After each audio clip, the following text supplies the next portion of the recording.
perguntei para ele, bom, isso significa que o Bolsonaro está enfraquecido no Rio de Janeiro? Ele falou, de jeito nenhum, o Bolsonaro está muito forte. Inclusive, 2026 é outra história, é outro jogo. A questão é que eleição municipal é eleição municipal. O Rio de Janeiro é um exemplo bem acabado da sua, Toledo, tese disso mesmo. Então, vamos para o intervalo e a gente volta com A Hora e a Vez de Marcelo Rubens Paiva no tapete vermelho, desbancando George Clooney. Uau! Eu sou Thaís Bilenque. Sou jornalista há mais de 15 anos. Poucas vezes na vida vi uma figura crescer tanto, em tão pouco tempo, e perdurar no poder intacto como o atual presidente da Câmara dos Deputados, Arthur Lira. E quis entender como é que essa escalada aconteceu, passo a passo.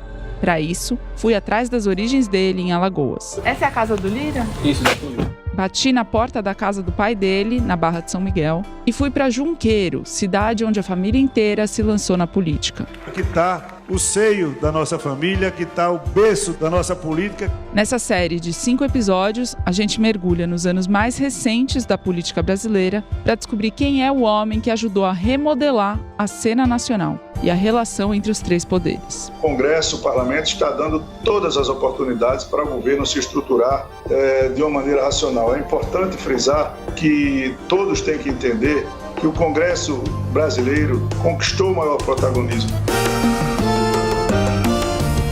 Lira, Os Atalhos do Poder, um podcast original do UOL Prime, disponível no YouTube do UOL Prime e no seu tocador de áudio favorito.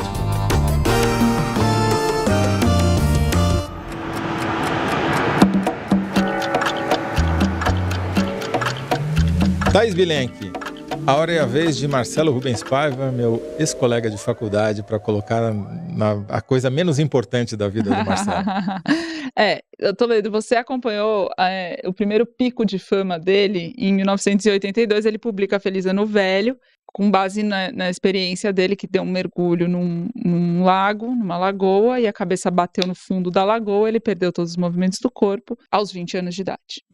Do peito para baixo. Do peito para baixo. E escreveu Feliz Ano Velho, que virou um clássico, né?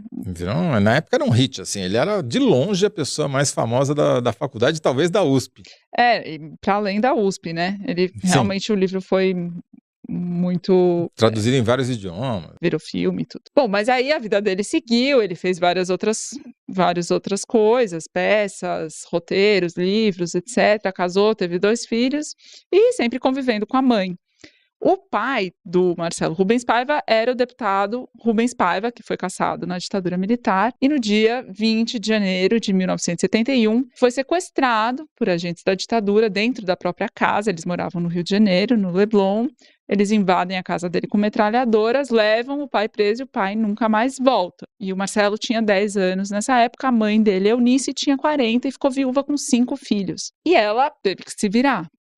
Obviamente, passou a criar os 5 filhos, mas ela fez muito mais do que isso. Ela se tornou uma grande ativista pelos direitos humanos, se formou como advogada, passou a atuar, inclusive, na causa indígena, em parceria com a Manuela Carneiro da Cunha, para demarcar terras indígenas. Ela teve uma trajetória linda a partir disso. E, em dado momento, o Marcelo percebe que, vou usar as palavras dele, eu tive com ele essa semana, a gente conversou longamente. Ele falou, o machismo fez com que o meu pai, o Vladimir Herzog e outros tenham se tornado os heróis, mas em algum momento ele percebe que a mãe dele, a Clarice Herzog, foram verdadeiras heroínas, porque eles foram embora e elas que continuaram na causa, na luta e até o fim. Criando a família. Criando a família, além de tudo. Logo depois da morte do sumiço do pai dele, do Rubens Paiva, eles voltam para São Paulo e só conseguem o atestado de óbito do Rubens Paiva em 86. E nesse momento, com o atestado em mãos, ela vende um terreno que a família tinha em Itamambuca, em Ubatuba, no litoral de São Paulo, e compra um apartamento na Selva de Pedra, que é um condomínio no Leblon. Então, a família volta a frequentar o Rio de Janeiro com esse apartamento. O Marcelo chega, inclusive, a morar lá durante um período, escreve, tinha peça, enfim, tinha uma vida no Rio. E esse apartamento era muito perto da casa onde eles moraram até os 10 anos de idade do Marcelo. Inclusive, tinha a mesma vista das 3 pedras que formam a Ilha Cagarra, no Rio de Janeiro, no Leblon, que são aquelas 3 pedras que, dependendo do ângulo que você olha, elas formam uma composição diferente da outra, que de Copacabana você já não vê. E a vista que ele tinha desse apartamento, na Selva de Pedras, era exatamente a vista que eles tinham na casa da infância. Então ele foi se ambientando, foi entrando em contato, ele foi ver uma trave de um gol que ele tinha escrito as iniciais dele na infância, e estavam lá as iniciais dele também. Então ele foi Na praia. ele foi revivendo, retomando, se reconciliando com aquela primeira etapa da vida dele. E foi, enfim, se nutrindo dessas lembranças. Em 2004, pula muitos anos lá na frente, a Eunice é diagnosticada com Alzheimer. E em 2008 a doença já estava bastante avançada. E ela pede para ser interditada. Então eles vão, a família, no Fórum João Mendes, em São Paulo, para fazer a interdição da Eunice. E aquela cena para o Marcelo foi um marco, por todos os motivos, mas além de todos os motivos óbvios do que significa você interditar a mãe e virar responsável civil e criminalmente por ela, é porque ela sempre frequentou o Fórum João Mendes como advogada. Ela, inclusive, já tinha interditado amigos dela. Sim. Então, aquela cena para ele é muito forte e ele fica com vontade de escrever. E escreve sobre aquilo. E aí, nasce ali um esboço de um livro, o começo de um livro. Mas ele foi tentar avançar e se sentia desconfortável, porque ele sentia que ele estava invadindo a privacidade da mãe, que estava viva. Então, ele põe o que ele escreveu na gaveta e toca a vida. E aí, em 2013, começam os protestos, né, de junho de 2013. E aí, à medida que vai maturando aqueles protestos, vão vindo aqueles cartazes pedindo intervenção militar, ditadura, golpe, apologia ao AI-5. Deu nó na cabeça de muita gente, da dele em particular, que tinha perdido o pai para a ditadura militar. Em 2014 tem a Flip, a Festa Literária de Paraty, e tem uma mesa discutindo justamente os protestos de 2013, e ele começa a pensar, não, tem alguma coisa errada que as gerações mais novas não entenderam a gravidade para estarem pedindo quase que de maneira inconsequente um novo golpe militar. E em 2014, o governo Dilma instala a Comissão da Memória e da Verdade, que foi o momento em que o pai dele, que era dado por desaparecido, tinha 40 anos, finalmente tem a morte confirmada oficialmente pelo Estado brasileiro. E em 2014 também ele tem o primeiro filho dele. Então o que acontece? Em 2014 ele tem uma dimensão histórica do que a ditadura produziu no Brasil, que tinha uma falta de memória do país sobre sua própria história. Ele tem um filho que, à medida que vai crescendo, vai adquirindo memória. E tem uma mãe que, à medida que vai envelhecendo e adoentada, vai perdendo a memória. E ele começa a pensar sobre isso, vai estudar a memória do ponto de vista filosófico, faz algumas associações, vai se tornando pai. Então ele começa a pensar o que o pai dele sentiu, porque a Comissão da Verdade identificou que o pai ficou sob tortura em agonia de 24 a 48 horas antes de morrer. Então ele começa a pensar o que meu pai pensou nessas horas, antes de morrer, sabendo que ia morrer. Será que eu errei, que eu não devia ter voltado para o Brasil? O que meus filhos vão... O que vai acontecer com eles? Eu não vou vê-los crescer, né? Enfim, ele começou a pensar muito sobre isso, porque agora ele também era pai. E aí, ele senta e termina o livro, com todo esse caldo dentro dele, e escreve Ainda Estou Aqui, que fica pronto em 2015. E aí, em 2017, o Walter Salles fica sabendo que esse livro existe, o diretor de cinema Walter Salles, e para o Walter aquela história fazia muito sentido porque ele era amigo da irmã. O Marcelo tem 4 irmãs, uma delas, a Ana Lúcia, era muito amiga do Walter nessa infância, e o Walter frequentou a casa dos Rubem Paiva, no Leblon, a primeira casa, e convivia com aquela família que era alegre, extrovertida, leu o livro e decide adaptar para o cinema. Isso em 2017. Ele chega a visitar a Eunice, ela já estava com a doença em estágio avançado, ela morre em 2018, e aí são 8 anos de processo para fazer o roteiro de Ainda Estou Aqui em filme. Nesse meio tempo, durante todos esses anos, as irmãs contribuíram, o Walter expande a pesquisa, ele não está restrito ao livro, então ele entrevista, por exemplo, aquela bailarina Dalal Ashkar, do Rio de Janeiro, que era muito amiga da mãe, conhecia ela num ambiente muito diferente, um ambiente social, enfim. E aí vem a pandemia, que parou todo o setor de cinema, vem o governo Bolsonaro, muito difícil falar de crime da ditadura militar durante o governo Bolsonaro, com os militares no poder. Então o filme tem todo esse processo até ficar pronto, e ele fica pronto dias antes da estreia em Veneza, no Festival de Veneza, agora em setembro. O Marcelo chegou a ver uma versão não acabada do filme, mas a estreia em Veneza, na telona, foi quando ele viu o filme pela primeira vez. E o Walter chamou ele para ir junto.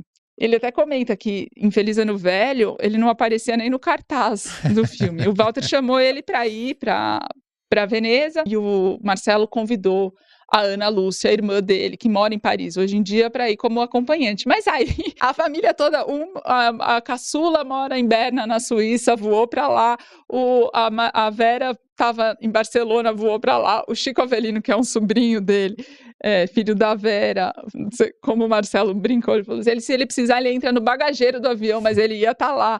Aí a amiga, a bisneta do amigo do pai, de repente tinham ali uma van inteira de Rubens Paiva em Veneza, indo para cima e para baixo, fazendo o tour do filme. Mas quem representava a família, inclusive por ser um personagem e o autor do livro que inspirou o filme, era o Marcelo. Então ele estava lá fazendo, às vezes, de estrela de cinema.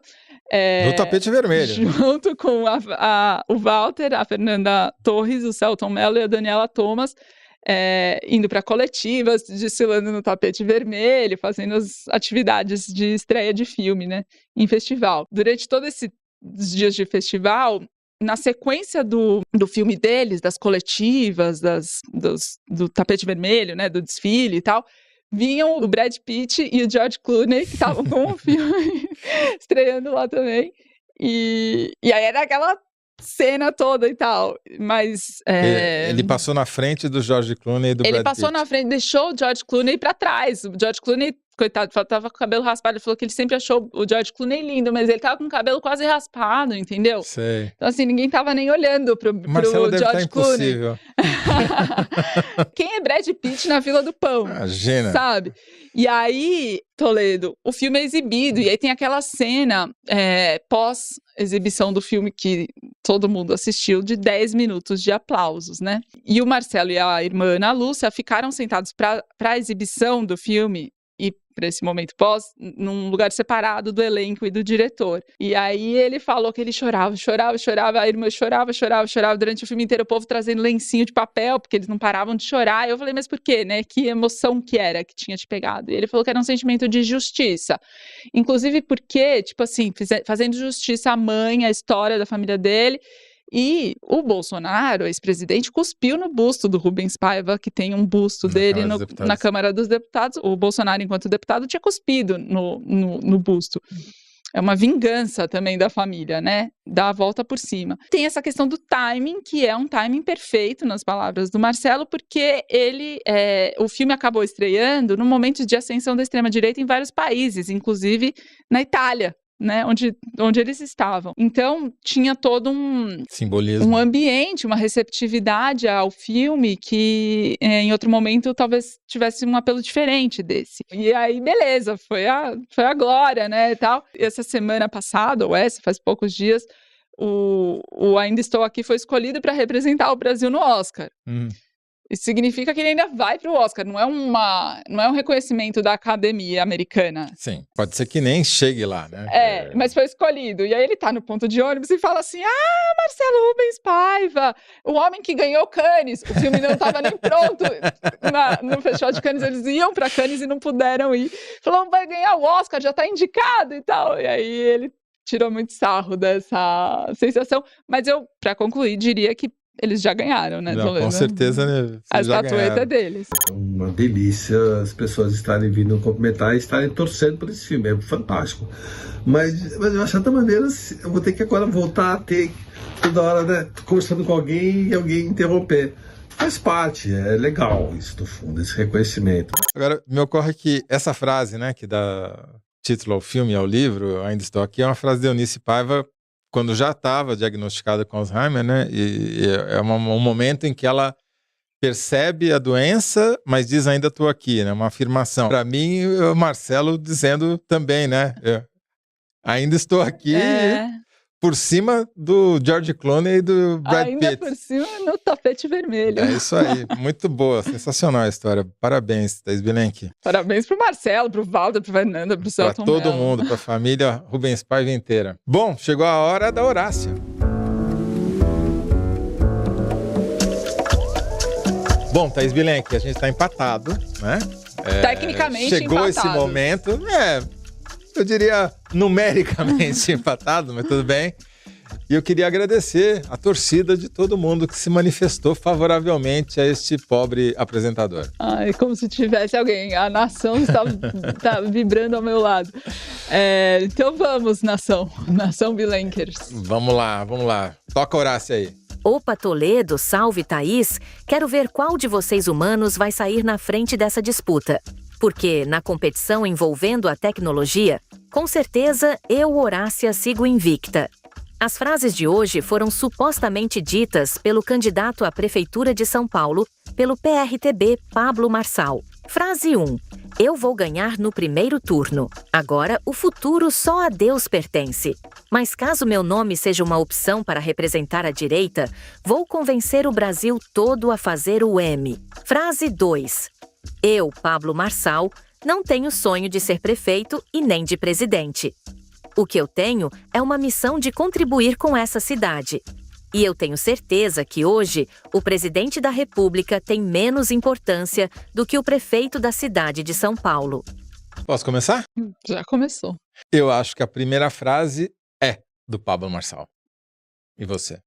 Eu acho que é do Pablo Marçal. Agora você começa a segunda frase. Eu acho que é do Pablo Marçal também. Eu acho que não é do Pablo Marçal, o que significa que um de nós estará na frente dessa corrida quando a gente souber qual é a resposta, Horácia. A frase 1 é falsa. Já a frase 2 é verdadeira e foi dita pelo candidato durante coletiva de imprensa realizada em 24 de setembro de 2024. Puxa vida, Thaís Bilenk, parabéns, você retomou a liderança. Retomei a liderança. Estamos agora com 17-16. Exatamente. Só o Pablo Marçal mesmo para fazer eu perder.